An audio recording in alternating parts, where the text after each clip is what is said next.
Signal Red by Harry Guth. Originally published in Planet Stories, Fall, 1949. Narrated by Tom Trussel. Mercurian night settled black and thick over the Q City spaceport. Tentative fingers of light flicked and probed the sky and winked out. "Here she comes," somebody in the liner head said. Shano coughed, his whole skeletal body jerking. Arthritic joints sent flashes of pain along his limbs. "Here she comes," he thought, feeling neither glad nor sad. He coughed and slipped polarized goggles over his eyes. The spaceport emerged bathed in infrared. Hangars, cradles, freighter catapults, and long runways stood out in sharp diamond-clear detail. High up, beyond the cone of illumination, a detached triple row of bright specks, portholes of the liner Stardust, sank slowly down. There was no eagerness in him, only a tiredness, a relief from a lifetime of beating around the planets, a life of digging, lifting, lugging and pounding. Like a work-worn Martian camel, he was going home to die. As though on oiled pistons, the ship sank into the light, its long shark-like hull glowing soft and silvery, and settled with a feathery snuggle into the cradle's ribs. The passenger line quivered as a loudspeaker boomed. "Stardust now arrived at Cradle 6. Stardust, Cradle 6. All passengers for Venus and Earth prepare to board in 10 minutes. Shano coughed and wiped phlegm from his thin lips, his hand following around the bony contours of his face, feeling the hollows and the beard stubble and loose skin of his neck.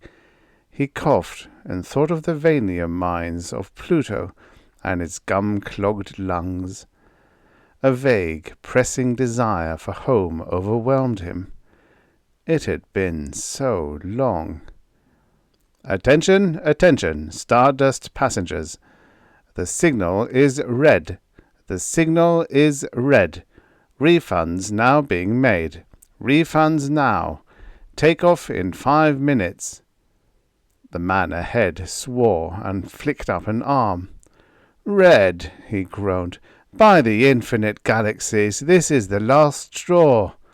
He charged away, knocking Shano aside as he passed. Red signal. In bewildered anxiety, Shano lifted the goggles from his eyes and stared into the sudden blackness. The red signal. Danger out there. Passengers advised to ground themselves or travel at their own risk. He felt the passengers bump and fumble past him, grumbling vexatiously. A hot dread assailed him, and he coughed, plucking at his chest, plucking at an urgency there. Dropping the goggles to his rheumy eyes, he saw that the passenger line had dissolved. He moved, shuffling to the gate, thrust his ticket into the scanner slot, and pushed through the turnstile when it clicked. "Flight 21, now arriving from Venus," the loudspeaker said monotonously. Shano glanced briefly upward and saw the gleaming belly of 21 sinking into the spaceport cone of light. He clawed his way up the gangway and thrust out his ticket to the lieutenant standing alone at the airlock. The lieutenant, a sullen, chunky man with a queer nick in his jawbone, refused the ticket. "Haven't you heard, mister? Red signal. Go on back." Shano coughed and peered through the lenses of his goggles. "Please," he said. "Want to go home. I've a right." The nicked jaw stirred faint memories within his glazed mind. The lieutenant punched his ticket. "It's your funeral, old man." The loudspeaker blared. "Stardust taking off in 30 seconds. The signal is red. Stardust taking—" With the words dinning in his ears, Shano stepped into the airlock. The officer followed, spun wheels, and the lock closed. The outside was shut off. Lifting goggles, they entered the hull through a series of 2 more locks, closing each behind them. "We're afloat," the officer said. "We've taken off." A fleck of light danced far back in his eye. Shano felt the pressure of acceleration gradually increasing, and hurried in.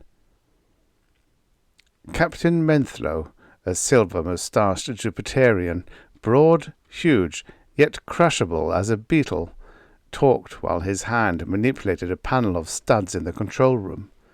The pilot, his back encased in leather, sat in a bucket seat before him, listening into earphones. "Surprised to learn of a passenger aboard," the captain said, glancing briefly sideways. "You're entitled to know of the danger ahead." He flicked a final stud, spoke to the pilot, and at last turned a serious, squared face to Shano. "Old man," he said, "there's a Uranian fleet out there. We don't know how many ships in this sector. Flight 21, which just landed, had a skirmish with one and got away. We may not be so lucky. You know how these Uranian devils are." Shano coughed and wiped his mouth. "Dirty devils," he said. "I was driv off the planets once, before this war started. I know things about them Uranian devils.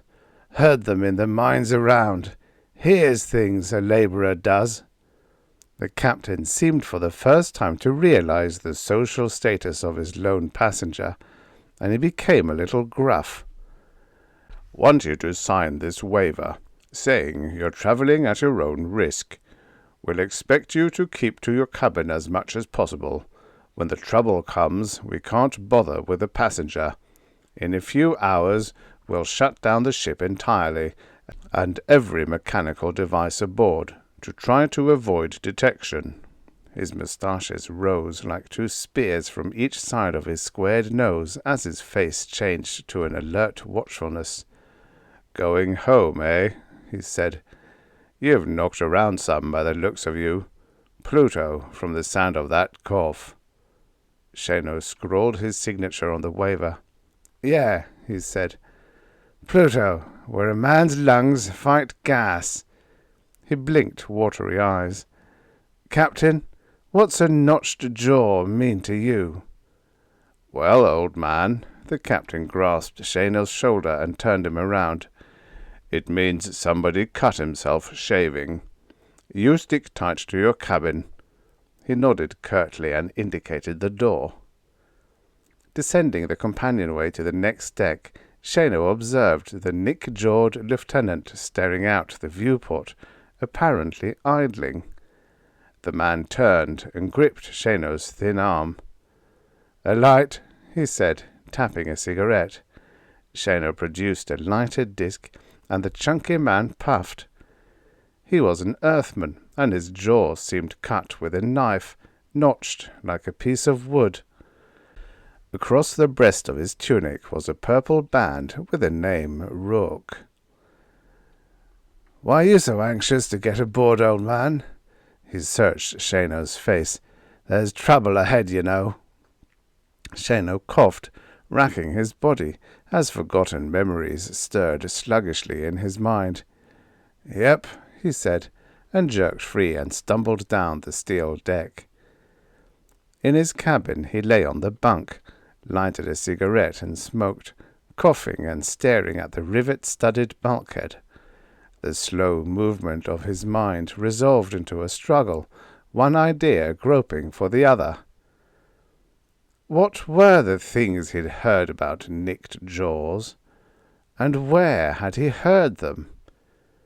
Digging ore on Pluto? Talk in the pits? secretive suspicions voiced in smoke-laden saloons of Mars, in the labour gangs of Uranus. Where?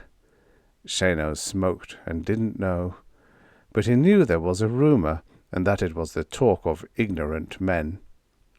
The captain had evaded it. Shano smoked and coughed and stared at the steel bulkhead and waited. The ship's alarm clanged. Shano jerked from his bunk like a broken watch spring. He crouched, trembling, on arthritic joints as a loudspeaker blared throughout the ship. All hands, we now maintain dead silence. Close down and stop all machinery.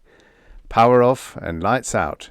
An enemy fleet is out there, listening and watching for mechanical and electronic disturbance. Atmosphere will be maintained from emergency oxygen cylinders. Stop pumps. Shano crouched and listened as the ship's steady drone ceased and the vibrations ceased. The pumps stopped. The lights went out. Pressing the cold steel bulkhead, Shano heard oxygen hiss through the pipes. Hiss, and then flow soundlessly, filling the cabin and his lungs. He choked. The cabin was like a mine shaft, dark and cold. Feet pounded on the deck outside. Shano clawed open the door. He peered out anxiously. Cold blobs of light, phosphorescent bulbs held in the fists of men, glimmered by. Phosphorescent bulbs, because the power was off. Shano blinked. He saw officers and men, their faces tight and pinched, hurrying in all directions, hurrying to shut down the ship. He acted impulsively. A young ensign strode by, drawn blaster in hand. Shano followed him, followed the bluish glow of his bulb, through labyrinthine passages and down a companionway, coughing and leering against the pain in his joints. The blue light winked out in the distance, and Shano stopped. He was suddenly alarmed. The captain had warned him to stay in his cabin. He looked back and forth, wondering how to return. A bell clanged. Shano saw a cold bulb glowing down the passageway, and he shuffled hopefully toward it. The bulb moved away. He saw an indistinct figure disappear through a door marked "Engine Room." Shano paused uncertainly at the end of the passageway. A thick cluster of vertical pipes filled the corner. He peered at the pipes and saw a grey box snuggled behind them. It had 2 toggle switches and a radium dial that quivered delicately. Shano scratched his scalp as boots pounded on the decks above and below. He listened attentively to the ship's familiar noises diminishing one by one. And finally, even the pounding of feet died out. Everything became still. The silence shrieked in his ears. The ship coasted. Shano could sense it coasting. He couldn't feel it or hear it, but he knew it was sliding ghost-like through space, like a submarine dead under water, slipping quietly past a listening enemy. The ship's speaker rasped softly. "Emergency, battle posts." The captain's voice, calm, brief. It sent a tremor through Shano's body.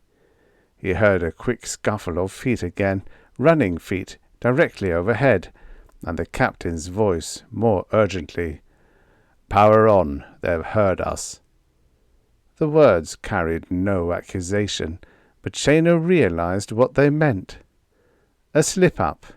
Something left running. Vibrations picked up quickly by detectors of the Uranian space fleet. Shano coughed and heard the ship come to life around him. He pulled himself out of the spasm, cursing Pluto, cursing his diseased, gum-clogged lungs, cursing the Uranian fleet that was trying to prevent his going home, even to die. This was a strange battle. Strange indeed. It was mostly silence. Occasionally, as though from another world, came a brief, curt order. Port guns alert. Then hush and tension. The deck lurched, and the ship swung this way and that, maybe dodging, maybe manoeuvring. Shano didn't know. He felt the deck lurch, that was all. "Fire number 7. He heard the weird scream of a ray gun, and felt the constricting terror that seemed to belt the ship like an iron band. This was a battle in space, and out there were Uranian cruisers trying to blast the stardust out of the sky. Trying and trying, while the captain dodged and fired back, pitted his skill and knowledge against an enemy Shano couldn't see. He wanted desperately to help the captain break through and get to Earth, but he could only cling to the plastic pipes and cough. The ship jounced and slid beneath his feet, and was filled with sound. It rocked and rolled. Shano currumed off the bulkhead. "Hold fire." He crawled to his knees on the slippery deck, grabbed the pipes, and pulled himself erect, hand over hand. His eyes came level with the grey metal box behind the pipes. He squinted, fascinated at the quivering dial needle. "Hey," he said. "Stand by." Shano puzzled it out, his mind groping. He wasn't used to thinking, only working with his hands. This box, this needle that had quivered when the ship was closed down. "It's over. Chase them off. Ready guns before laying to. 3rd watch on duty." Shano sighed at the sudden release of tension throughout the spaceliner stardust. Smoke spewed from his nostrils. His forehead wrinkled with concentration. Those rumors. Man sells out to Uranus, gets a nick cut in his jaw. Ever see a man with a nick in his jaw? Watch him, he's up to something. The talk of ignorant men. Shano remembered. He poked behind the pipes and angrily slapped the toggle switches on the box. The captain would only scoff. He'd never believed there was a traitor aboard who had planted an electronic signal box giving away the ship's position. He'd never believed the babblings of an old man. He straightened up, glaring angrily. He knew, and the knowledge made him cold and furious. He watched the engine room emergency exit as it opened cautiously. A chunky man backed out, holstering a flat blaster. He turned and saw Shano, standing smoking. He walked over and nudged Shano, his face dark. Shano blew smoke into the dark face. "Old man," said Rook, "what are you doing down here?" Shano blinked. Rook fingered the nick in his jaw, eyes glinting. "You're supposed to be in your cabin," he said. "Didn't I warn you we'd run into trouble?" Shano smoked and contemplated the chunky man, estimated his strength and youth, and felt the anger and frustration mount in him. "Devil," he said. He lunged then, clawing. He dug the cigarette into Rook's flushed face and clung to his body. Rook howled. He fell backward to the deck, slapping at his blistered face. He thrashed around, and Shano clung to him, battered, pressing the cigarette relentlessly, coughing, cursing the pain in his joints. Shano grasped Rook's neck with his hands. He twisted the neck with his gnarled hands, strong hands that had worked. He got up when Rook stopped thrashing. The face was purple, and he was dead. Shano shivered. He crouched in the passageway, shivering and coughing. A tremendous grinding sounded amidships, loud rending noises of protesting metal. The ship bucked like a hooked fish. Then it was still.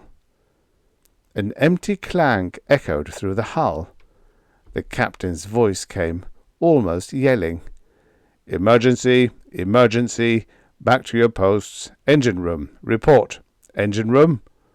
Shano picked himself off the deck, his mind muddled. He coughed and put a cigarette to his lips, flicking a lighter disc jerkily from his pocket. He blew smoke from his nostrils and heard the renewed pounding of feet. What was going on now? "Engine room. Your screen is dead. Switch onto loudspeaker system. Engine room." Giddily, Shano heard clicks and rasps, and then a thick voice, atom motors whirring in the background. "Selector's gone, sir. Direct hit. Heat ray through the deck plates. We've sealed the tear. Might repair selector in 5 hours." Shano coughed and sent a burst of smoke from his mouth. "Captain!" A rasping, grating sound ensued from a grill above Shano's head, then a disconnected voice. "Get the men out of there. It's useless. Hurry it up." A series of clicks, and the heavy voice of the chief engineer. "Captain, somebody's smashed the selector chamber. Engine room's full of toxic gas." Shano jumped. He prodded the body on the deck with his toe. The Stardust's mechanical voice bellowed, "Engine room." It reproduced the captain's heavy breathing and his tired voice. "We're about midway to Venus," it said. "There were 2 ships and we drove them off. But there may be others. They'll be coming back. They know we've been hit. We have to get away fast." Shano could see the captain in his mind, worried, squared face slick with moisture, shouting into a control room mic, trying to find out what the matter was with his spaceship. The engineer's answer came from the grill. "Impossible, sir. Engine room full of toxic gas. Not a suit aboard prepared to withstand it, and we have to keep it in there. Selector filaments won't function without the gas.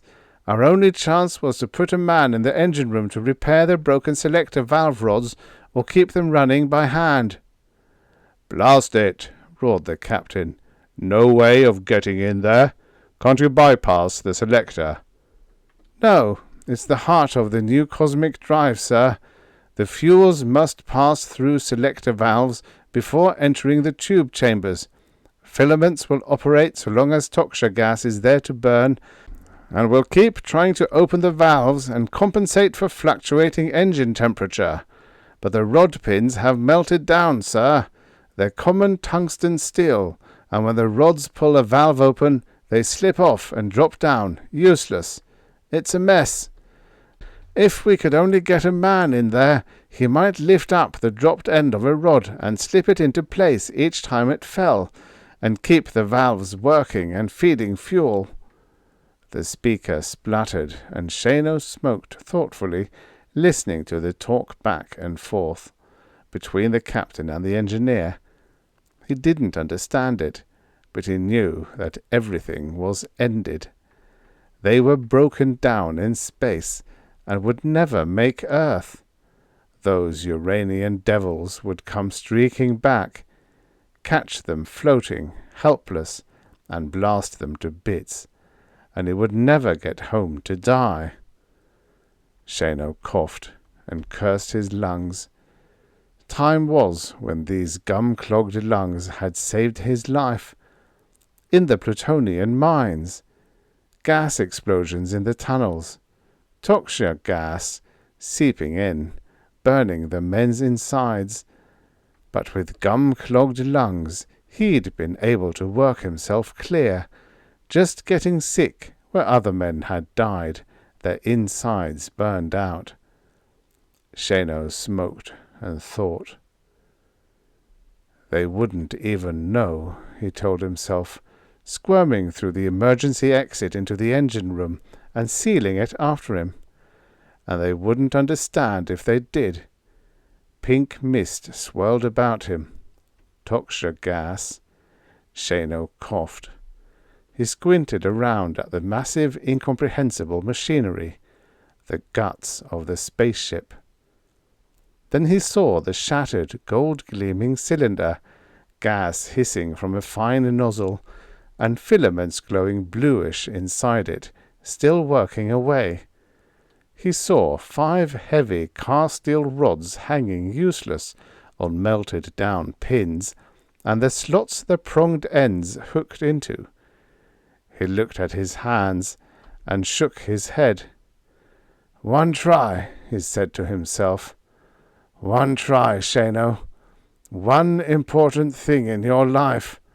Here's your opportunity. The toxia gas will get you. It'll kill you at this concentration, but you'll last for maybe 12 hours. Another man wouldn't last a minute. Another man's lungs aren't clogged with Juno gum." He grasped the rod and lifted it, sweating under the weight, and slipped the forked end into its slot. Going home to die, he thought. Well, maybe not going home. Couldn't remember what Earth looked like anyway. What was that again? Oh yeah, just lift them up, and when they drop off, lift them up again. Shano coughed and lifted the heavy rods into position. One jerked back suddenly and smoothly, and something went pop-pop behind him, and machinery whirred. He lifted the rod and slipped it back on. Another jerked, pulled open a large valve, and dropped off. Shano bent and lifted, coughing and coughing. He forgot what he was doing, mind blank the way it went when he worked. Just rhythmically fell into the job, the way a labourer does.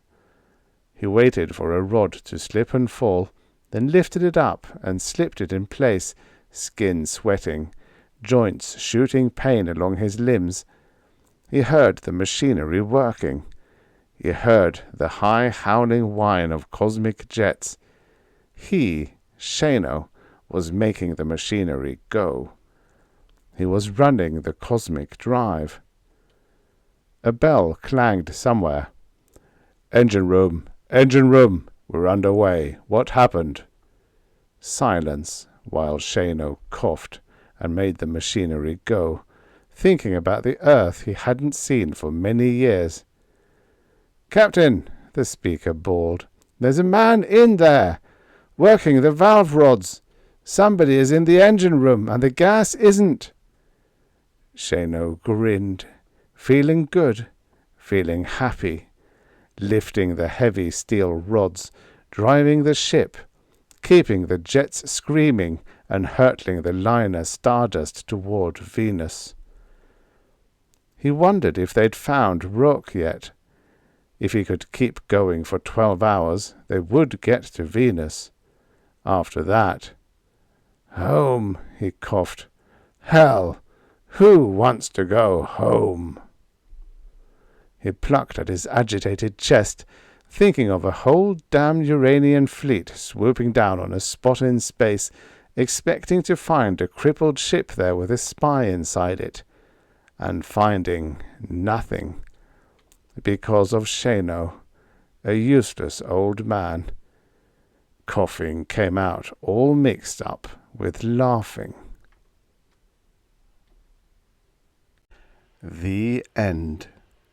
Subscribe for your daily stories of futures past. This is what the future looked like many, many years ago.